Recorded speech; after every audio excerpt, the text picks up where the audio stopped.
Hey everyone, it's Andre Luck here with my video for this week, which is around having difficult conversations. I get a little anxious already thinking about this because this is one of my weaknesses as a sales leader is having difficult conversations. I try and avoid it and kick the can down the road as long as you could until you had to have that conversation. But I realized that was my biggest areas where I grew is when I had these conversations.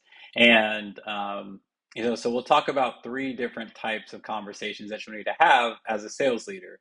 So one is around underperforming reps or team members. Another is having a difficult conversation with the peers. Let's say you're a vice president of ticket sales or a director of sales. You need to talk to your counterpart in marketing about something that you're struggling with, or maybe they're not meeting deadlines or things like that that are impacting the sales team. Having that conversation and then the conversation up, talking to your supervisor, talking to your leader or your manager, and having that difficult conversation. But one of the things I've learned, a lot of people, especially when you're in leadership, you try and avoid having close relationships or getting too close to your team because you feel that at some point I'm gonna have to come down or I'm gonna have a difficult conversation. What I learned is because you have that relationship with them, it's much easier to have a difficult conversation. They trust you more, you understand them more, you understand better how they're going to receive a message and how to best communicate. So making sure that you're not avoiding this person or getting close and understanding your people because at some point you're going to have a difficult conversation. Having that relationship actually makes it better because most people don't want to have difficult conversations. There's a select few people, individuals, it's very minimal, like 10% that embrace challenging conflict. Most people avoid it. So having that relationships help with those conversations. So let's jump into it. The first type of difficult conversation is around underperforming team members, underperforming reps. So let's say you have someone on your staff that's not hitting their numbers, they seem disengaged, and you don't know necessarily if they're bought into everything that it is that you want them to do. A couple tips in those situations. The first one is to provide specific examples around their underperformance. So don't make it personal. Don't make it like your feelings, like I think that you're doing something, or I feel like you're not giving your best effort. Have specific examples. If they've missed their call numbers, or if they've missed their meetings numbers, or they continually show up late, and you have that documented. Like have specific examples that are tangible that you can reference back to instead of feelings or assumptions or things that you may think are going on. The other one is focus on the behaviors that they're having or that they're distributing, not personality or character attacks. So again, different behaviors and actions that they're doing, whether again it's showing up late, it's not putting forth the effort, not feelings or attacks on their personality, like you think they're lazy or you think they don't care or things like that. Like be tangible with specific examples and talk to the behaviors that they're distributing, not things about their personality or their character, because that'll lead to them getting defensive. But the thing I've also learned in a lot of these situations, there's typically more that's going on, whether it's in their personal life. Maybe they don't have the resources, they don't feel comfortable or confident in their role. So you want to ask open-ended questions to let them share what's going on. Don't just come down on them and attack the situation. Like ask from their perspective, what do they see? How do they feel? And open it up and allow them to talk and to speak. Because a lot of times they may be feeling the same thing, but maybe they just didn't feel comfortable communicating it or didn't know how to communicate it. So once you open up that conversation and hear their perspective and where they're coming from, it typically leads to a more productive conversation that leads to the next point, which is to work together as a team. Let this person know that you're there for them and you want to work with them to build a plan to get them back on track. At some point, you may have to make the decision to have the difficult conversation where you have to decide that this isn't right for them and the team. You have to part ways. But that person should never be blindsided or surprised by that.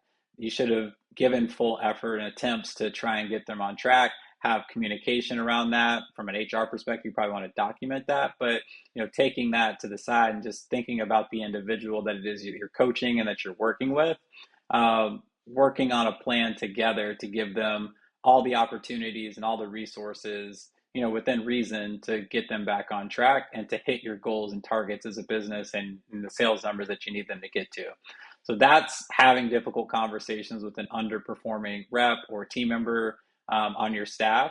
Now I'm going to talk about having difficult conversations with the peers. So this could be someone at the same level as you. Maybe it's another director within your sales team, or like for this example, we'll talk, marketing, and this isn't talking about anyone that I've worked with in the past in marketing, so no one take this offensive. It's just more an example. But let's say that the marketing team's really backed up and they're not meeting the deadlines that you need to get content out or get collateral out or things that are going to help drive leads and help drive sales for your sales team, because that's a big part of their role and that their function. And you want to talk to their leader about that. The first tip there is to make sure that you approach the conversation with empathy, because just as your team is working hard and pushing as you feel, they probably feel the exact same way. And they have a lot on their plate, especially like marketing specifically. Like they get pulled in so many different directions, and they almost become like the department that everyone leans on and pushes to try and get things in an unreasonable time frame a lot of times too. So I definitely have empathy there, but approach that conversation with empathy and go to that leader and say, hey, I understand, you guys have a lot on your plate. I want to talk about a specific situation as it relates to the sales team.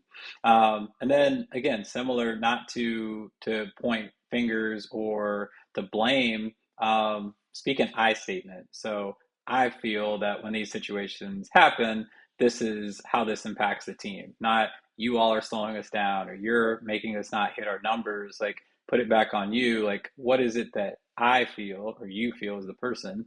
And share that with that person so that they know that this isn't a defense, this is more your feelings. Um, and then, yeah, you want to work together with that person. Obviously, similar to the person that's underperforming, you want to open it up and let them share their perspective. They may have frustrations with you. And I've learned a lot of times they're like, well, here's actually why we're behind on this. And here's what your sales team isn't doing right. And be open to that as well. Don't get defensive on your end. Be prepared in these difficult conversations. Someone may be feeling the same way towards you, and you need to be open to receiving that feedback as well. But at the end of the day, you're all on the same team. Ideally, you all have the same goals and are targeted and evaluated on having those same goals.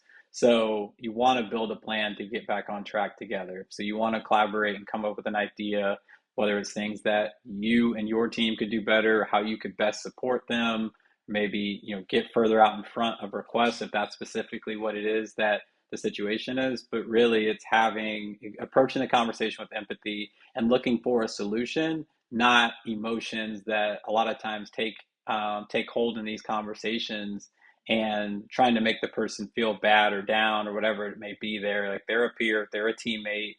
Boost them up and work together to get on the same page. And so the last one I want to talk through is having difficult conversations with your manager, your supervisor. That one's always a fun one. A lot of times you approach that with a lot of anxiety. Like, what if they're not open to it? Is this going to cost me my job? Do I just, be quiet? I appreciated, although I didn't always enjoy the delivery, but I appreciate when people come to me with their frustrations, because a lot of times you just don't know.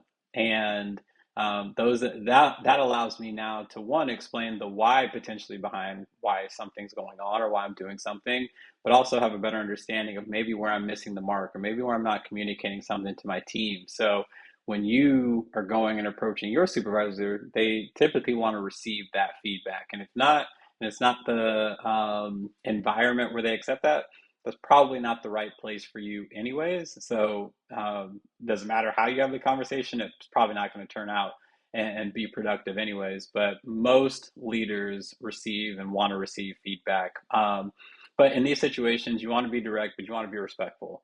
There's a ton that, a lot of leaders, they block you from or prevent you from. They wear a lot of the burden, they wear a lot of the stress, and there's a lot that goes on that you don't know. You don't know what their boss is telling them, or what all the other priorities and objectives they have. Maybe they have something going on in their personal life, but you do want to be direct and be constructive. So if, like, an example of, maybe they've set targets that are just unrealistic and it's demotivating the team. You want to be direct in the fact that, like, here's what I feel, but you also want to be respectful, and not, point blame, or, say you set these crazy goals on us. Like, what's your problem? What are you thinking? I can think through a number of times in my career where I came into these conversations too emotional, and I probably should have slept on it or thought about it before going into it, and realized at the end of the day, your teammates, even your bosses that maybe you don't always have see eye to eye with, like, they're allies, and you need to approach the conversation as an ally, and a friend, and looking to find solutions rather than just venting and being emotional. Um, but tie it back to how this impacts the business and the overall team success. So I understand why, or I can appreciate why we have these stretch targets, but here's what it's doing to the team. And if we set more realistic targets, here's where we think it can motivate people and inspire them to potentially even do more, and suggest alternatives, suggest different targets or strategies or tactics that we can go about motivating and inspiring the team. And the last one, which is important, that I didn't do a great job of a lot of times as a leader, was come with data to support your points. My gut feel, just from a lot of years of doing this, like I had a good sense and a good pulse, but that doesn't always, I'm not even say win, but that doesn't play well in these conversations. Like, it needs to be data backed. There needs to be something behind it other than just your feel, because your gut feel may be wrong or you don't understand the bigger picture. But quantify it, show numbers or show data that can help support your point, so it's not an emotional conversation, like it's fact based, and you're bringing something to the table that's going to be productive for both you and them, that they can look at and they could take back and then potentially reevaluate. At the end of the day, they are the boss, and if they don't agree, we have to get on board. You have to agree or disagree and move forward, is probably the best way to say it. You can't leave that conversation with things unsaid, or not bought in and on the same page. That doesn't lead to anything productive for you, your supervisor, or the team. It just leads to negativity and a terrible culture.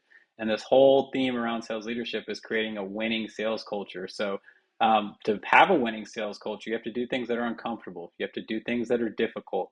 And this is one of those that come with the responsibility and everything that comes with being a leader, and a sales leader specifically, and having these difficult conversations. So if you do this as a leader and for your team, the benefits that come with it, it builds trust.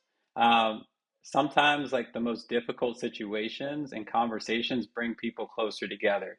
It allows you to get things out, and you realize that it probably wasn't as bad as you thought it was going to be. You create these stories in your head. You create these things like, well, they're going to say this, and what if this happens? I remember I had, as an early manager, I had to have a conversation with another manager about something that, I was really uncomfortable to talk about. And so I talked to my boss, and he's like, a lot of times these things don't even end up, like, you create these stories in your head and they're not even as bad as you think they're going to be. Had the conversation, he's like, oh, sorry, my bad. Like, I didn't realize, like, this is what was going on. Like, let's change that. And in the matter, like, I spent days, if not weeks, like, stressing about having this conversation, that within 30 seconds to a minute, we resolved. And it was just me, having the courage to have that difficult conversation. So a lot of times it doesn't play out how you think it's going to in your head. And the other person typically knows when there's tension and can feel it too. So it's probably good for you to bring that up. I would always tell people, like, I'd rather be proactive and be wrong than to not say something at all. So although maybe I didn't, I wasn't 100% sure, I didn't have all the data and facts to support it. If I felt something, I thought it was is good to bring up. And the last piece of advice I'd say, or the last tip I'd give as it relates to this, is you're being selfish if you're not delivering a message that someone you care about needs to hear, because you're protecting yourself, but you're really just leaving that person exposed and out there to lose, pretty much. Like, they need to know if there's things that are hurting them or they're doing wrong. Like, for me, what really changed my perspective was having children. And I would think, like, all right, if they ever had a boss one day, how would I want them to handle situations, even if it's things that they don't want to necessarily hear, but they need to hear. I took that same perspective as a leader, because everyone that I managed was someone else's kid, and, like, they want their kids, manager, supervisor, to care about them as a person. So I think I always had that in me, but it definitely cranked up a notch when you start to have kids and start to have children, and see the bigger picture of a lot of these things. So so those are the tips. Again, just to recap, having difficult conversations with underperformers, with peers, with your supervisors. A lot of it's just taking the courage to have the conversation, approach the conversation respectfully with empathy. But at the end of the day, your goal is to get on the same page and develop a plan to move forward, not just to vent and dump everything on people and then walk out and you feel better, but that person feels terrible. Your teammates. So you want to make sure at the end of it, everyone feels not necessarily feels good or agrees, but we went into the situation and attempted to form a plan to move forward. You don't have to resolve it all in that one conversation. It could be, hey, here's where we're at. We're not going to get anywhere with this. Let's sleep on it. Let's take a couple of days and then come back. What I learned is when you took a day or two, a lot of times things kind of figured themselves out, or you weren't as emotional and you could have a more productive conversation. So just think through that. If you have to have difficult ones, like give it some time and really think through it, and don't rush into having an emotional conversation, especially in business, because it's about facts, not your feelings. You need to make sure that you're focusing on the team and how you move the business forward. So again, appreciate you tuning in. Love to hear feedback on this because this is such an important conversation and topic as sales leaders. But next week I'll be back with another video, which is around time management as the leader, because you get pulled in so many directions. How do you best manage your time and your day to work effectively and productively as a sales leader? So I'll be back next week with another video there. Thanks.